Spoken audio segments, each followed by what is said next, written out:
Good evening, ladies and gentlemen. Welcome to another edition of Media Watch. Rob Raffelli and my name is Bob Lovgren, and we talk here about the media's attention to certain things. Of course, it flows over into the politics, of course, and so on. And we are, I'm sure you already know, we have a certain political philosophy, political persuasion that we talk about it. But that doesn't mean that we really are more concerned about the what they call the mass media, the CNNs and the MSNBC and all the newspapers in the world being against Republicans and that, which of course is true. But the Fox News is kind of the same, the same thing. The days of news of Walter Cronkite and what's a Swayze back in the 50s and the 60s, those days are long gone. Now they even say, these commentators even say, this is my opinion. You're not supposed to have an opinion when you're doing the news. You're supposed to just tell the news, basically. Anyway, that's kind of what we're talking about here. We concentrate on media stuff, but and obviously that's what the media is reporting. Anyway, Rob Raffelli and I are going to start with, you want to start with Kamala Harris? Yeah, good old Kamala Harris, who, in case anybody doesn't... Kamala Harris is, of course, our vice president. She used to be the... Senator. No, she was the Attorney General in the state of California. Right. And by the way, when she was going for the presidency first, she dropped out before the first primaries. Her ratings were so low, she was single digit, so she didn't even participate in the primaries. At any rate, she is now a feeble heartbeat away from the putative presidency. And so, of course, she does some state visits, as one should. And she was visiting an ally of ours. You may have heard of them, South Korea. And just one of those things, but she goes up to the demilitarized zone. And as we go to the screen, we'll just note that she said on her visit that the U.S. has a strong alliance with the Republic of North Korea. And when asked, basically. Yeah, right. and not catching her own mistake, she rambled on about our strong alliance with the Republic of North Korea for a while. Anyway, yes, of course, she in some sense knows that it's South Korea, but it's just one of those things that makes one slap one's forehead. My vice president. You think she even meant South Korea then instead of North Korea? I think she meant South Korea. Yeah, really? Okay. After all, everybody went nuts. Yeah. I should say everybody on the Democrat side went nuts. Trump. As I understand it, that's not the question she was asked. She was asked about North Korea. Was she? I don't know. That's her response to a question of some kind. I don't know. Anyway, we don't have a relationship with North Korea. Although we almost did. We were almost friendly. Did, yeah. And people wanted to take Trump apart. Under Trump, yeah. And I thought Trump's position was fairly obvious. Let's see, these guys have some missiles, they got some nuclear weapons, they like to be belligerent. We should be showing them that it could actually be really cool to be friends instead. Yeah. And that's why he showed them the beautiful high-rises along the coast of Vietnam. Right, there you go. Basically telling him... What if we put him up to that? but he's saying, this could be you. Exactly. And in fact, after it was over, Trump left, but he stayed. For a few days because he was enjoying himself in Vietnam. It's a darn sight. Nice the kid that we're talking about, the kid that runs the country, the little fat kid, also known as Kim Jong-un in the Kim family. Yeah, this was Kim Il. I call him a little fat kid. Indeed, he's fat. I know that. Yeah. At any rate, I don't think that she meant North Korea, but she did rattle on for a while about it. Right. Anyway, let's get into it a little bit here, talking about Kamala Harris. Sure. And the elections that are coming up. Of course, we have the midterms and so on, and she's not really involved in that at the point. But let's face it. Well, in the sense that Biden has screwed up the country so bad that it's now gas. By the way, it raised 40 cents a gallon in one day in a gas station that I had bought the gas for $5.29 one day, yesterday in fact, and today I paid $5.69 for the gas. I mean, what happened here and so on. It's going up again. At any rate, we're faced with that in the midterms and all that stuff. But Kamala Harris, really, we're talking about the election in 2024. That's if Biden is still around. Yeah, my own projection, which is of course worth zero, which is why people pay me zero for it. Yeah. My projection is that I believe that in 2024, before the next election, that Kamala Harris will be president. In all likelihood, Joe Biden will be removed from office, Yeah. or just simply seated due to 25th Amendment incapacity considerations. Now, they were going on, you may remember, a lot of Democrats during the Trump presidency were saying that we should be invoking the 25th Amendment, and I was looking at that and thinking, yeah, for that he would have to be incapacitated, and not liking somebody's policies is not the same as finding them incapacitated. Yeah. Whereas I look at some of the things that Biden does, and aside from the fact that I really don't care for the person, you have to be almost sorry for him to have to stumble through these state appearances and such when Yeah. I really don't think he's up to it. And I'm trying not to harsh on somebody who's got problems that are that glaring. Sometimes, every now and again he seems to hit his marks and be okay. Yeah. And I find myself thinking, As long as he's reading from a teleprompter. yeah, and I say, does it come and go? Did they adjust his medication?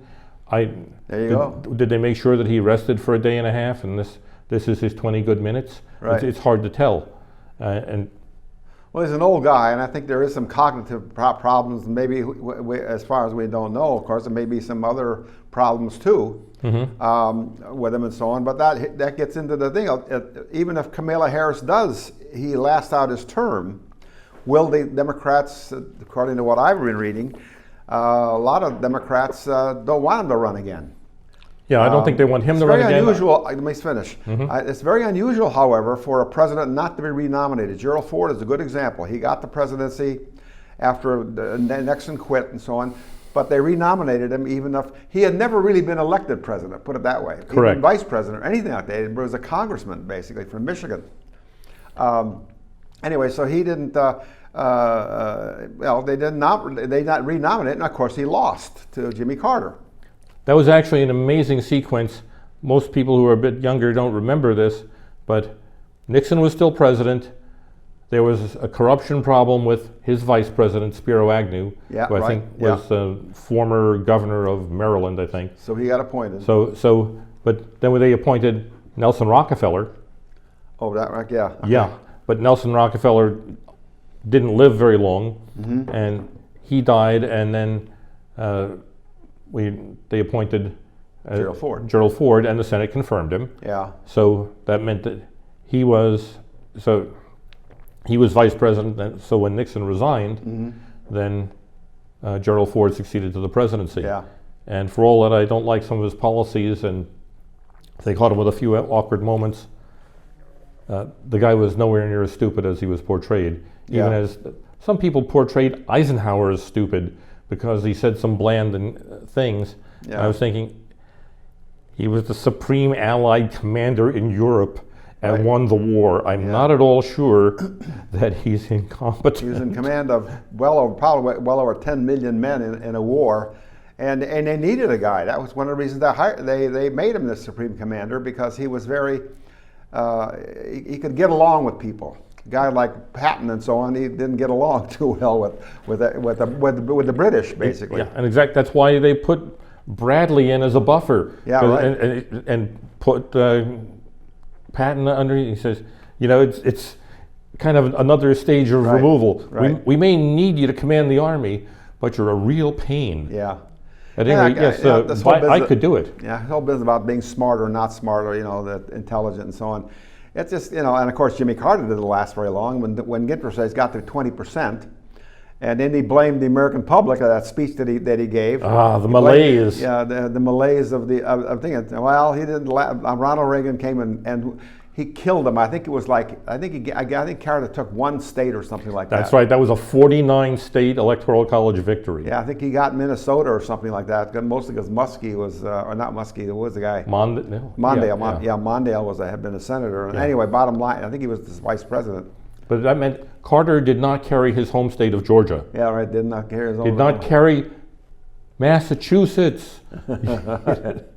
Really. And of course, this was a time when California almost reliably went Republican. Yeah.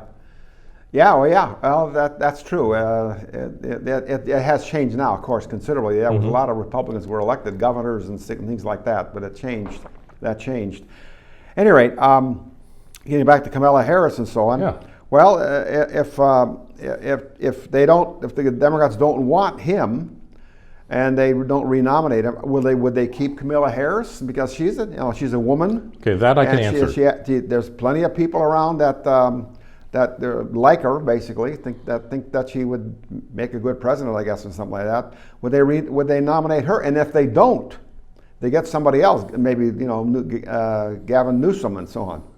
I would say, make my day. Yeah, nominate Kamala Harris. Yeah, right. But yeah, that's what I'm saying. She's not going to win. No matter who she gets up against. So somebody else I don't care for, Gavin Newsom. But he's younger, very photogenic. He communicates well. He's alert, and he's the governor of an important state. Now, as you pointed out at lunch, or maybe it was breakfast, that Newsom, that often somebody is selected as a candidate in part because they deliver their home state. Right. Thing is, or the vice president can deliver their home state. Right, but of course, in California's case, it's going to go Democratic. California's going to go Democrat regardless. Yeah. So they don't really need, as a strategic thing, to exactly to do that. But the thing is, obviously, Newsom, he speaks in Florida, trying to undermine DeSantis, a likely opponent. He runs ads and billboards in Florida. Yes, and against the current governor, DeSantis. Right, and I think that he's done something similar with Texas and Governor Abbott, who would also be a credible adversary. He'll probably get around the Kristi Noem in, is it South Dakota? I don't remember which Dakota she's, but also very credible. It's wherever. Where are the presidents carved on the mountain? Rushmore. Is Rushmore North Dakota or South Dakota? South Dakota. South Dakota. Okay. Kristi Noem is South Dakota. She's been a very well-showing Republican governor. So at any rate, I think Newsom is, in my opinion, the one to watch.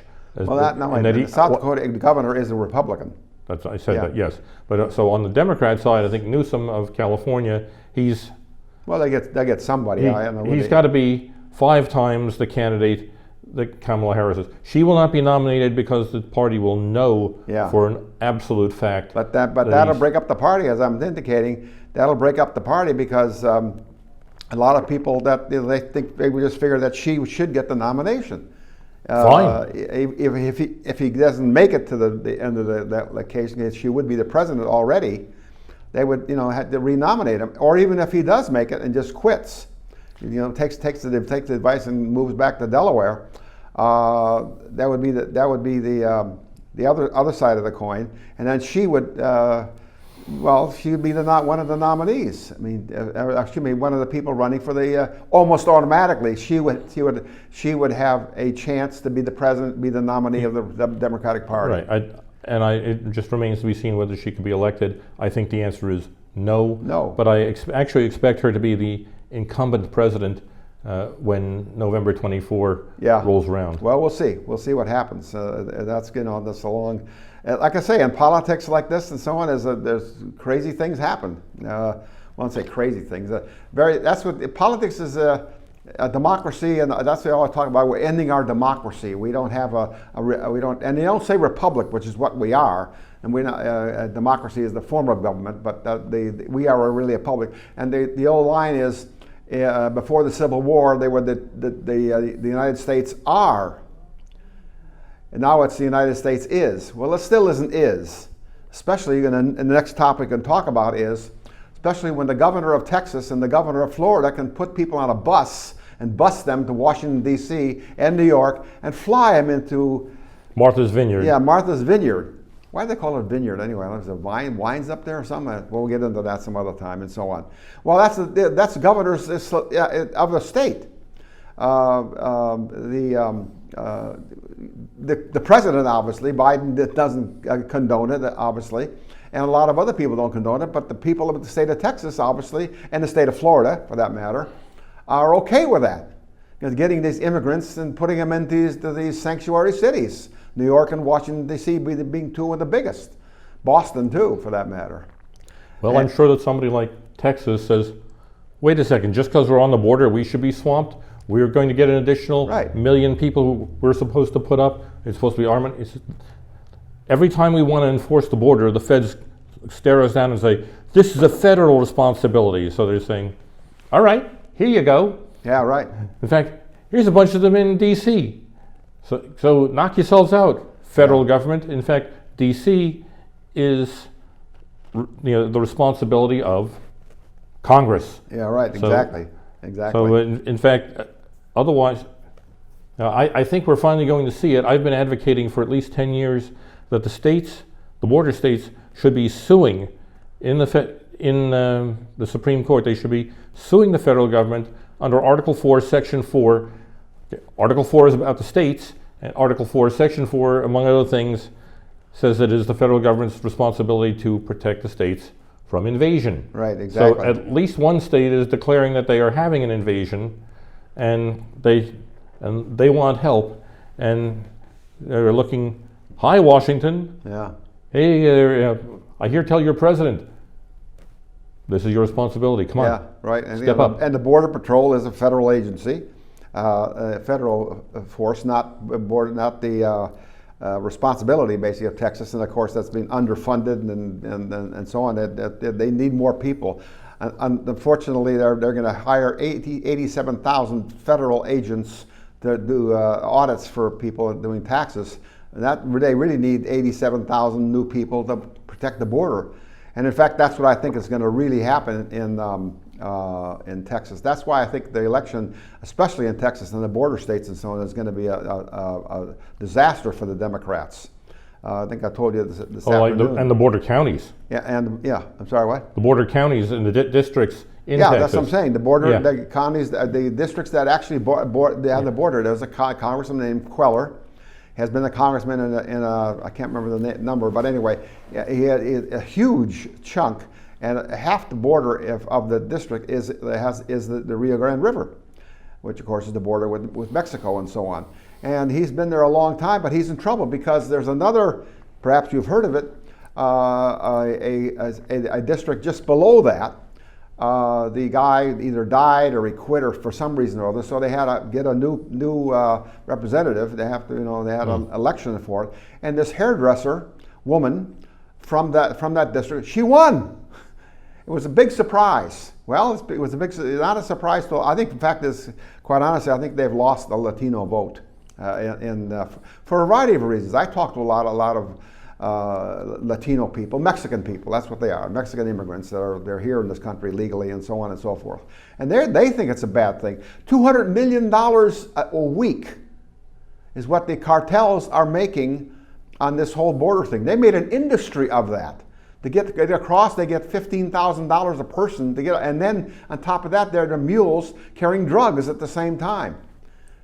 I would argue that to the extent that the federal government does not do its job and does not enforce the law and thus allows the cartels to ship those people here and collect that money. That's exactly right. That the cartels and the federal government are de facto partners. Yeah, right. I mean, tax those guys $200 million a week. Sally, $4 or $5 billion a year. I think I got their own country, and obviously illegal. They're gonna. You haven't heard the last of that. In fact, with all that money, they can buy a lot of elections and so on. Why let the cartels get it? If we were actually going to allow these people in, and I advocate that we do not. Yeah. But if we are going to, then we should get the money. We should say, okay, you're ponying up $15,000 to come to the United States. You pay us, we'll fly you in. Right, and there you go. Now at least make some money out of it. Skip the cartel, skip the sexual assault, skip the being robbed, and come the nice way, first class. And this guy going to Martha's Vineyard, It was 2 planes, I guess, and they carried about 50 Venezuelans, as it turns out, which is I don't blame those people for leaving. That's for darn sure. That country, they're starving to death, and a lot of people they're going hungry at least in Venezuela. Anyway, they got out. They were in Florida. In Florida. So he flew them up to Martha's Vineyard and that. And right off the bat, they were being used and so on, and it was like the Jews going to Auschwitz. I'm pretty sure that whole fascist argument again. They got off a plane, and they were greeted, much like, of course, Auschwitz too. Of course, they boarded a train, and there's not a plane. Of course, they boarded a train, and they shipped them to this camp and so on, and they gave them a shower when they were there. And not only that, the commandant of the camp, his dogs, actually, his pets, dogs, greeted all these people and so on. Of course, that's bullshit. Excuse my language, but that's what it amounts to. It wasn't Auschwitz. They went to Martha's Vineyard and they ate well and so on. In fact, they were transported to Boston, and then the two of them were convinced to sue the governor and other people in Florida, because they were fed a story that they were being told that they were going to be going to New York City. No, they went to Martha's Vineyard, which is better than going to New York City, being dropped off there. That's a city that's out of hand because of crime. Yeah, that's another issue, in fact, with people. I don't want to go to New York City, and I spent my first 15 years literally within 5 miles of New York City, right across the river. Right. I was born within 2 miles of New York City, yeah. in Jersey City, and by the way, at that time, even though it was not the greatest place, it was usable. Right. I literally one day, me and a buddy said, let's go to New York. And we walked. We walked to the George Washington Bridge and we walked across. Right. Unfortunately, Yeah. No place special. But much better to take the train and come up in Grand Central. I'm sure it was better times in those days. At least they were dead. The criminals off the street. Now they just, there's the guy that's the... Oh, no bail.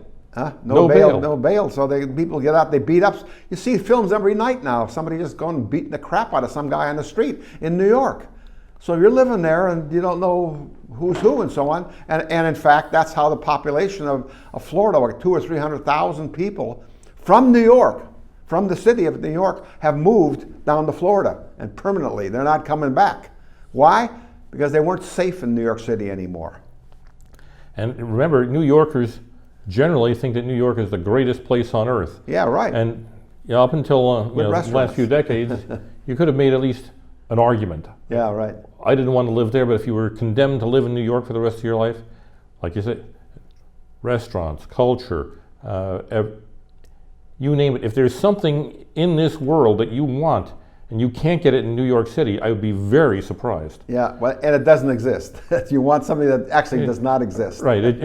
It's like being in, if you're in New York City, if you're in Tokyo, if you're in Los Angeles. Yeah, right.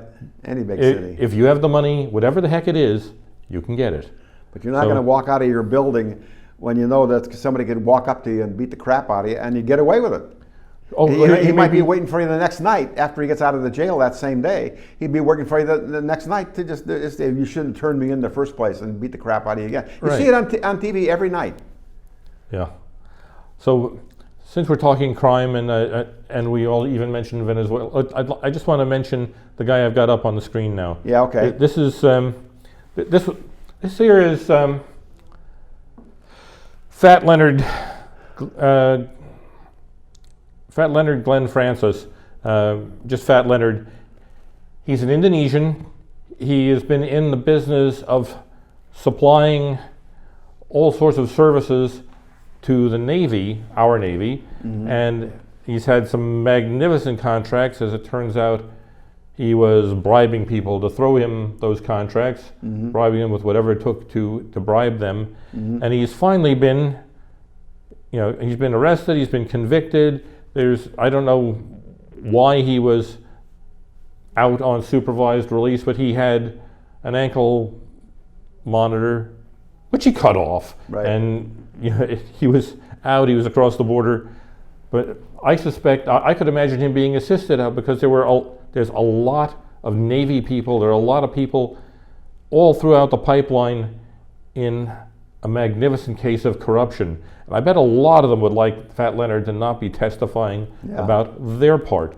But anyway, this guy's made hundreds of millions of dollars by cheating the Navy. Right, exactly. And the Navy, or at least some parts of the Navy, have helped him cheat them. Anyway, I mentioned the Venezuela connection because Yeah, he was caught there. That's where he was picked up. As far as I know, he's going to be extradited back here. Yeah. But You think they would? The kids would really care what American? They'd leave him there, and I don't know. Maybe they'll leave him there. I don't know. Why would you really want to be in Venezuela? You remember? Yeah. Why did he go there in the first place? Yeah. Why did Venezuela fail? Right? Venezuela has oil, Yeah. had a productive, vibrant economy, and now it is a failed state with people fleeing it. People are actually going hungry there. And the reason? Socialism. Yeah. They voted it in, near as we can tell, but now, did you know every place Yeah. that goes socialist and turns into a bad place, what do you hear next? Well, that wasn't real socialism. Yeah. Well, maybe people can't do real socialism, but they can do this version where a few people on top live like kings and the rest of them go hungry. Yeah, I just think that socialism is just another name for dictatorship. That's all it's to. The Nazis, they translate it as National Socialism. Mussolini was a socialist party. People's Republic of North Korea is a socialist country. Well, guess what? Only the top people get something to eat, basically, and so on. The Union of Soviet Socialist Republics, now we think of it as Russia because it came apart, but though, yes, they were, a Soviet was, I don't know, some kind of gathering. I never really understood the word. Maybe we just took it wholesale from the Russian. But at any rate, here we have all these socialist republics, and every one of them is a dictatorship. Exactly. And even now, a lot of them are dictatorships. Here's an intriguing little factoid about the power structure in Russia. In Tsarist Russia, most of the wealth, of course, was held by the nobility. Yeah. Nobility was 5% of the country. In communist Russia, most of the wealth was controlled by, if not ostensibly owned, by the communist inner party. All the oligarchs. They became the oligarchs. But the thing is, what percentage? Yeah. It was the same 5%. I mean, or even if they were a different 5%, Yeah. 5% basically owned everything and pushed the others around. Yeah, right. You found out if you were a dissident.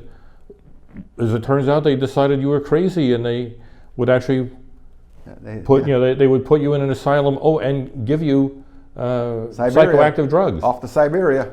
Sure. Yeah. Anybody who has not read the Gulag Archipelago, I'm sorry, it's kind of unpleasant, but it's an eyewitness account by someone who spent many years in the internal exile prison camps of the Soviet Union. What was his name again? That's Alexander Solzhenitsyn. Solzhenitsyn, right? And he tells a quite compelling case. Yeah, right. Because that's the way it was. Right. Well, it's how people get sent to be worked to death in freezing conditions above the Arctic Circle without an overcoat. Right. Exactly. Like I say, that's all that socialism stuff. All that socialist stuff is just another word for dictator. That's all it is. And they never have elections. They don't have elections.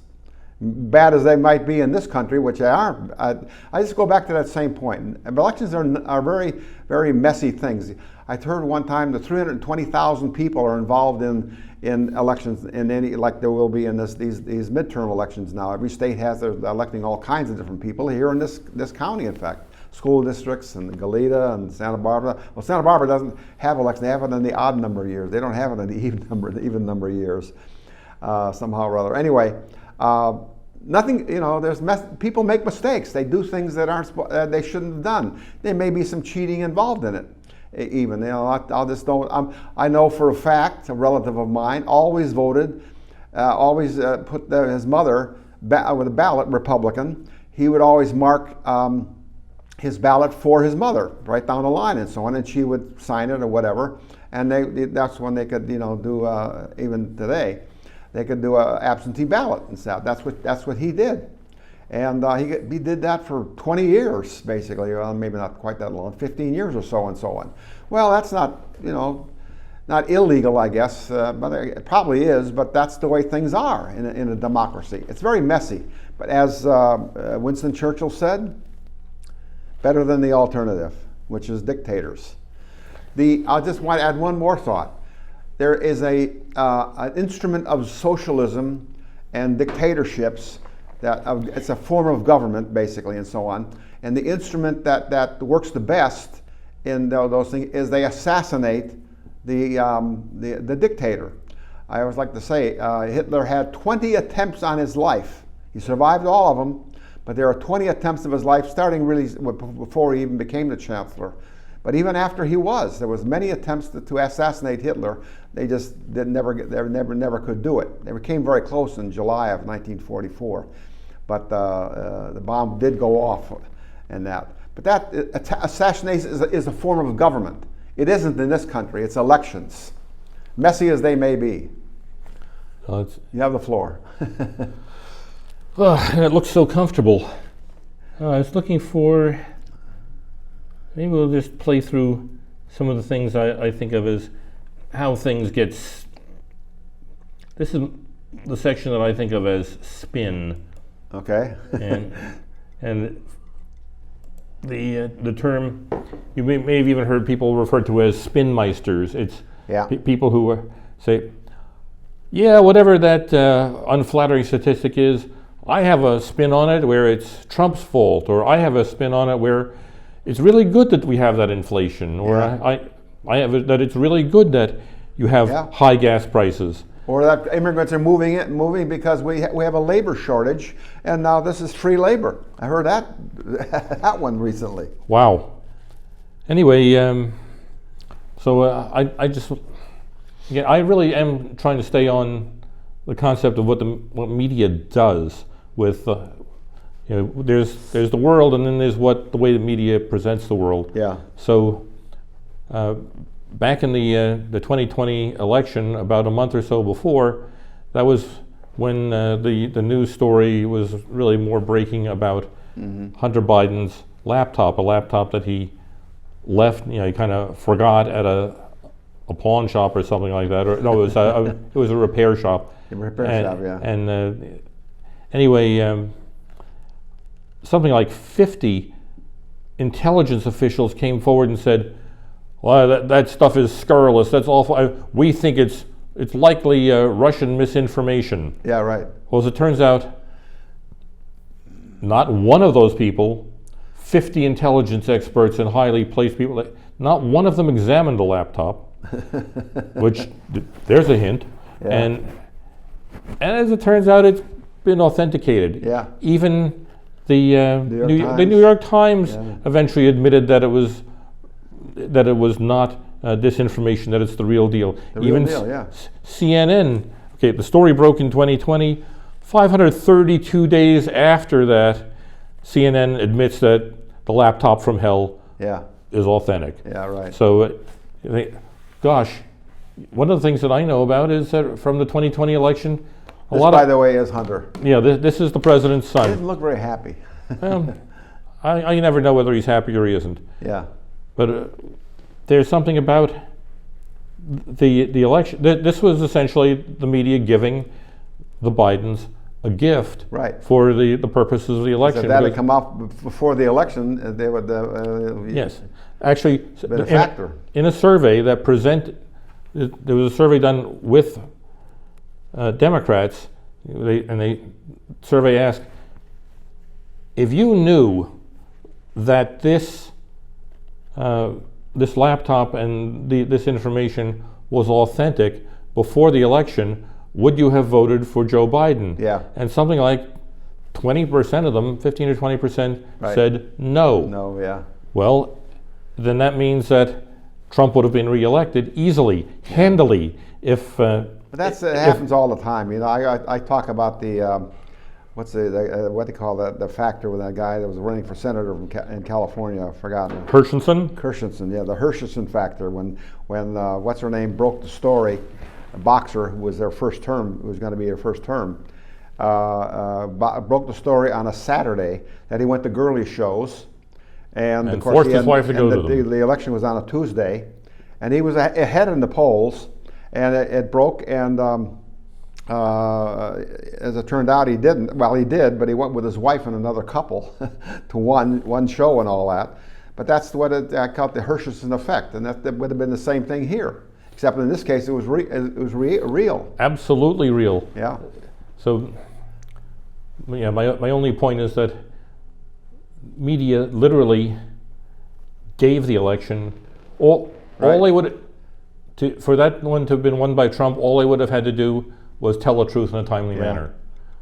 Don't have to spin it bad for Biden, good for Biden. You just tell the truth in a timely manner. Trump wins. So I'd say there's the power of the media. Yeah.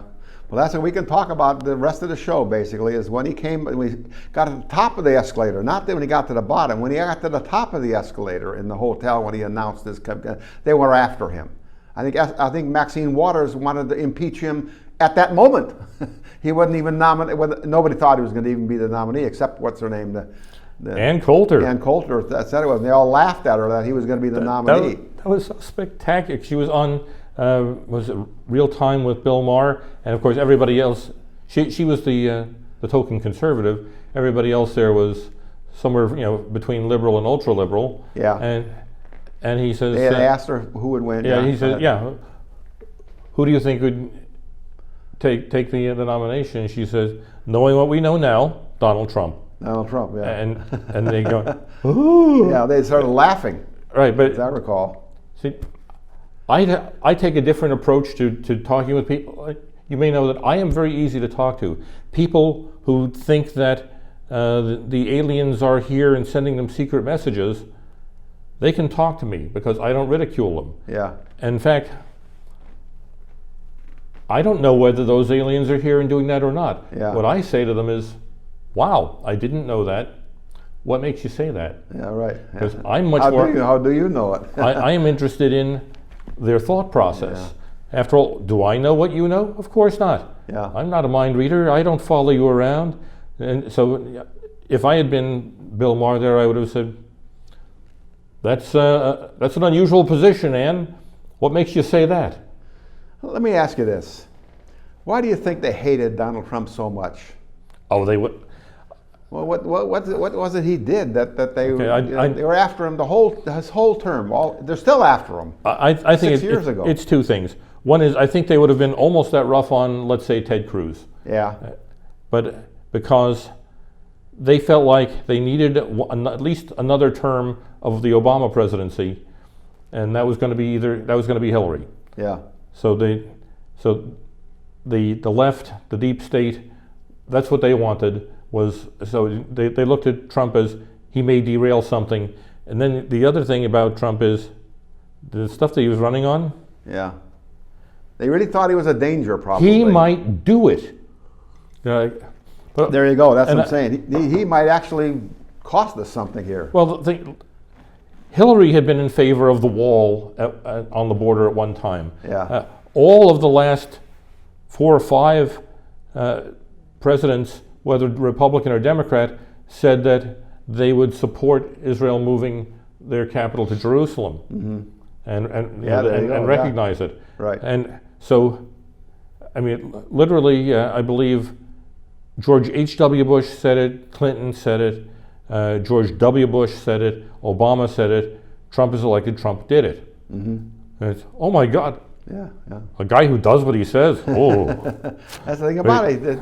They criticize him. Somebody was criticizing him recently that he didn't build the wall. Well, that was his fault that he didn't build it. Well, that's because you kept voting against it. He had a good shot at it. Yeah, and he built some of it. And he built some of it, right?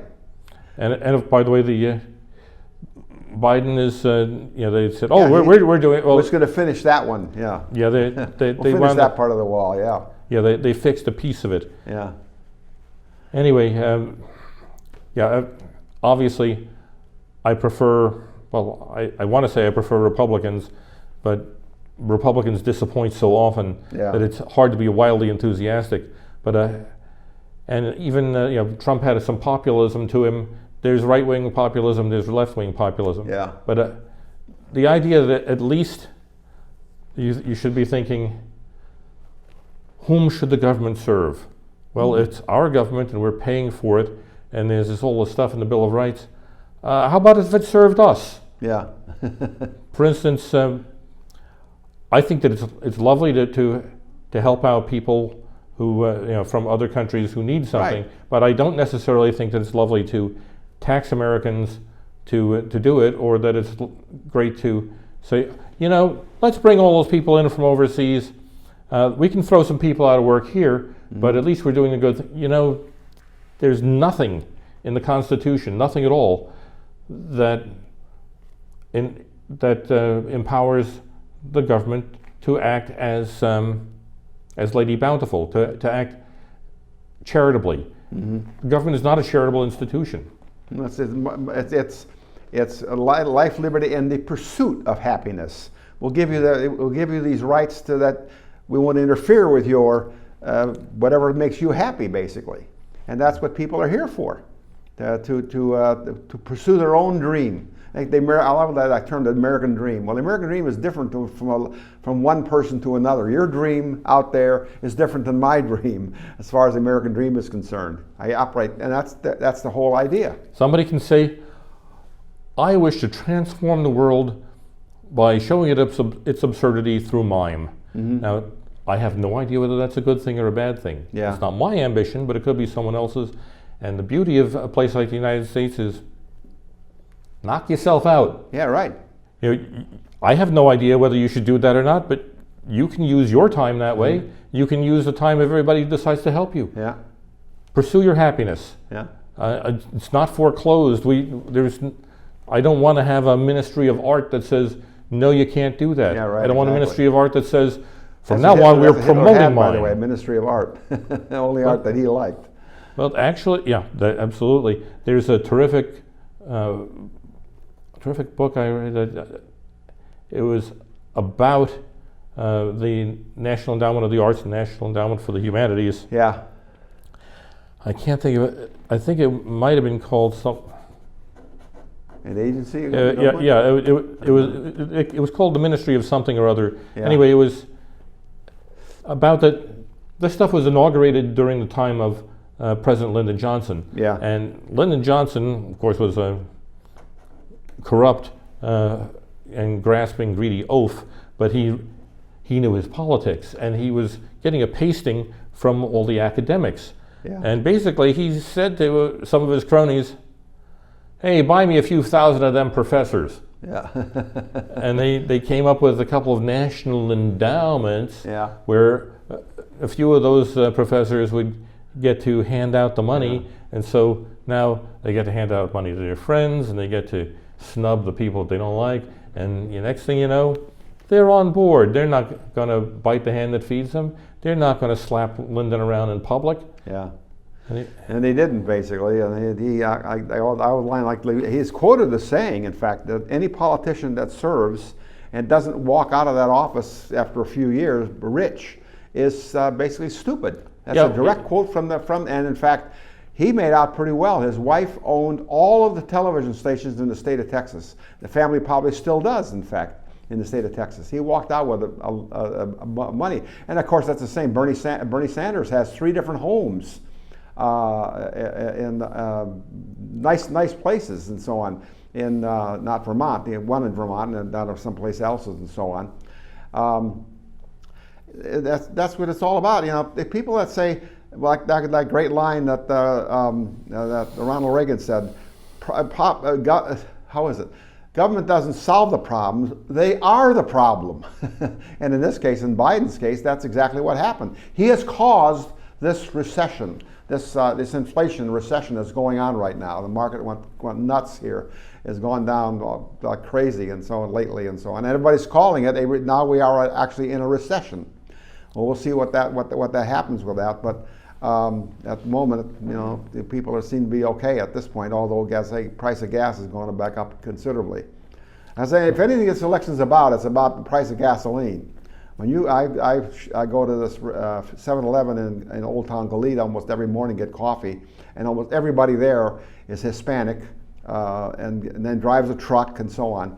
And that's kind of what they talk about, that the price of gas is so expensive. Like I say, that's one reason they might have lost the Latino vote. Could be. I just wanted to point out that here's President Obama. President Obama. Yeah, what we know about NPR and Netflix and a lot of folks is they like him. They like him a lot. Yeah. So this is the way they choose to present him. Yeah. After all, President Obama, I think he had a Netflix wildlife special or something like that. Yeah. He gets to. Yeah. I mean, he does and speak, he's left office pretty well off. Let's face it. And he's the first president I know of who didn't go home afterward. Yeah. Basically, I think that he established the White House in exile a few blocks away in Washington D.C. Yeah. At any rate, and now he said, "Well, Joe can finish my third term." Yeah. Right. Exactly. Yeah. And I think he actually used the words. Yeah. At any rate, if the media like you, then it turns out that you get a very, very flattering depiction. And I wish they liked me. I bet I could look a lot better than I do right now. That's the thing about they say somebody airbrushed me. Yeah, that's why they hated Trump so much. He just wasn't one of the boys. He wasn't, he wasn't one of the crowd that's going to allow the government to continue what they were doing and so on and so forth. He was going to come in, as you said. He come in and said he's going to do something, and he did it with judges and all kinds of different things. Well, we get into a story, but Donald Trump I think he does shoot his mouth off a little too often. One story I want to tell you about, when he had his news conferences and so on, sometimes he did, but a news conference basically was his trip from the White House to the helicopter to get there, and he got stopped by this press and so on. He sat and answered these questions and so on. They had to refuel the helicopter before it left, because he was there so long and so on. And that's one thing I'll give Biden and so on. He just shuts his mouth and keeps walking.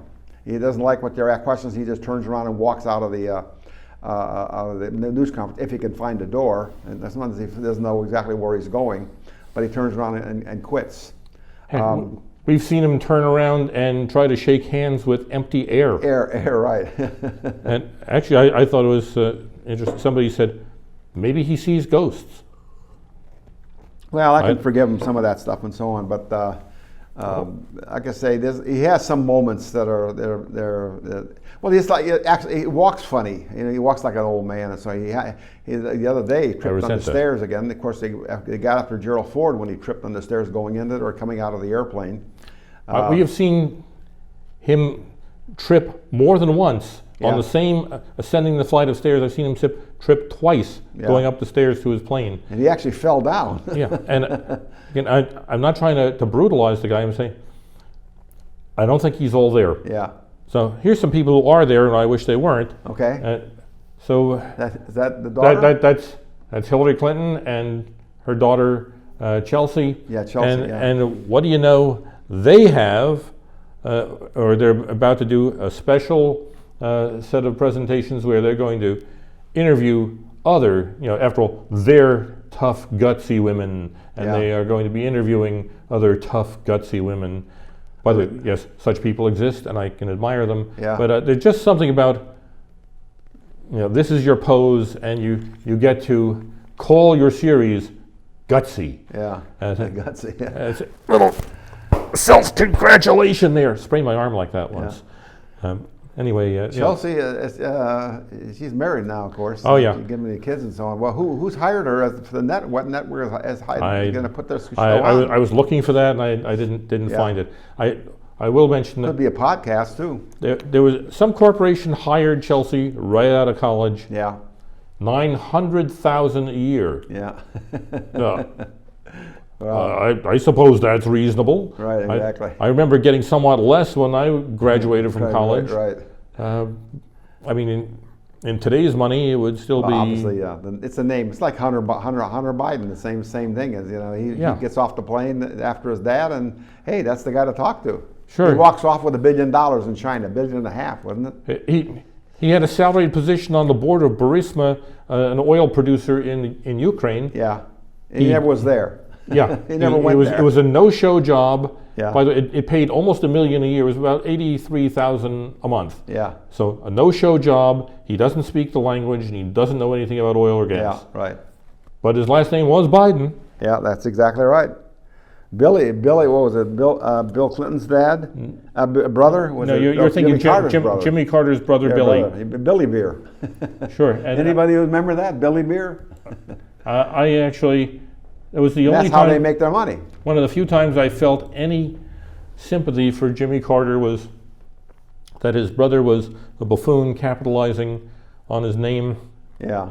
Clearly, Jimmy hadn't really exactly authorized this. Yeah. Right, exactly. And at some point, I think Billy was talking to Muammar Gaddafi. Yeah. And so naturally, the press says, yeah, gosh, Mr. Carter, what's that about? And maybe I might have quoted this to you before, but Carter says, So Billy actually talked to Muammar Gaddafi.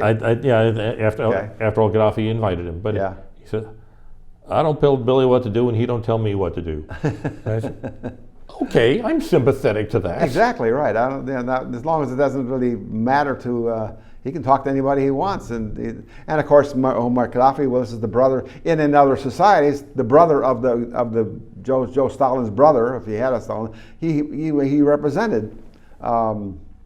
They thought they were talking to the boss, to the big guy, as the note says from Biden. The big guy gets his 10%, or whatever the heck it is, and so on. Okay, what's this? This is a little, I won't say the word, but this is the case of election denial, and how here's a commentator. This was, her name was Joe from Twitter. But anyway, she says Trump essentially stole the presidency. She says before the election. So after Biden is elected, and there's some hinky stuff about that election. What does she say? I'm so effing sick of election deniers, which she was until 5 minutes ago. Yeah, right. Look at the dates here. This is 22 and this is 19. Obviously, this is Trump and this is Biden. Right. You So change your mind. Or as I like to say, it's cool when I do it. Yeah.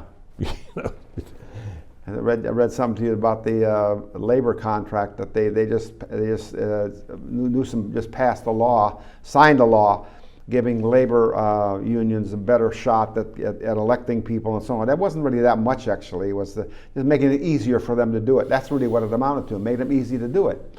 Newsom didn't want to sign that for some reason or other. He did, in fact, he vetoed another version of it a year ago, and he didn't sign it. But now he signed this one, and his spokesman so on says, well, we didn't really want to sign it because we depend upon people not to break the law. It would make this mail-in ballots and stuff like that. On the one hand, the Republicans can't do it in Georgia, but you can do it over here in California. If you depend on people to not break the law, you can just retire the highway patrol, right? Yeah, exactly. Most of us follow laws because we want to, and most of us honor other people's rights because we want to. I don't steal because I want to not steal. I want to live in a society where people don't steal. But some people do. Yeah. They get a chance. That's what it amounts to. And especially in voting. Yeah. Like I say, I said in the early part of the show, the elections are very messy things. They're not perfect. Like they had this woman that forgot her bag, and that she went back and got the bag, and they had a video of it and so on and so on, like in Trump's deal and so on. That happens all the time. People just forget what they're doing. And the operation. But then, of course, as you know, my theory about the people that do that, this mail-in ballots, I think is an invitation for fraud. All right, so I'm going to just touch once more on the Hunter Biden laptop, and this is the spin thing. Yeah. This is from Twitter, and here we have someone asked the NPR folks, why haven't you seen any more stories on NPR about the New York Post Hunter Biden story? Mm-hmm. We do not waste our time on stories that are not real stories. We don't want to waste our listeners' and readers' time on stories that are just pure distractions. Yeah. Well, you know, if you paid attention to it, you would find out that the And our Biden. piece there by National Public Radio, which of course is very, very liberal, very democratic.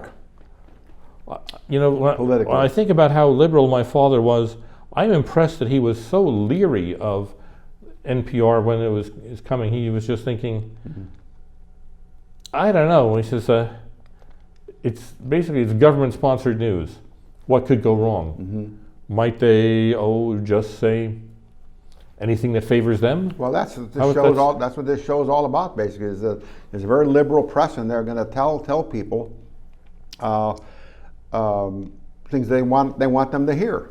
It's their opinion. That's the news has gone to hell from as far as like I say, Walter Cronkite in those days. And I remember those guys. Even with even on public television, where they had who the two guys that had that news show for a long time. Huntley and Brinkley. Huntley and Brinkley. They were very good at telling you what the story was, giving you both sides of it and so on. Not today. That's not the way it works today. So we're going to be wrapping up soon. I just want to mention somebody 2 minutes. who's really handling the news. She's the press secretary at the White House. Yeah. This is Karine Jean-Pierre. And Karine, by the way, she's very proud of this, and she told us, so I didn't have to ferret anything out. But this is intersectionality, and I'm calling it a trifecta. Yeah. She is, in this role, she is the first gay black woman.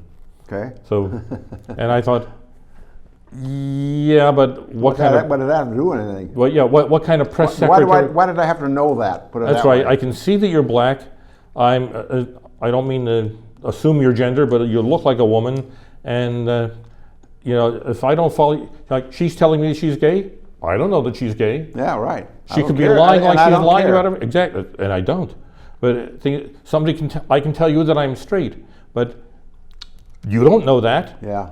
It's just some words that came out of my mouth. And that's her job, is to protect the president. I give her that. She's not going to stand up there and say, "Well, he was wrong on that one," and I don't agree with him and stuff like that. That as a press secretary for the president of the United States, you tell them exactly. In fact, she gets prepped for that because she knows the questions are going to come like that.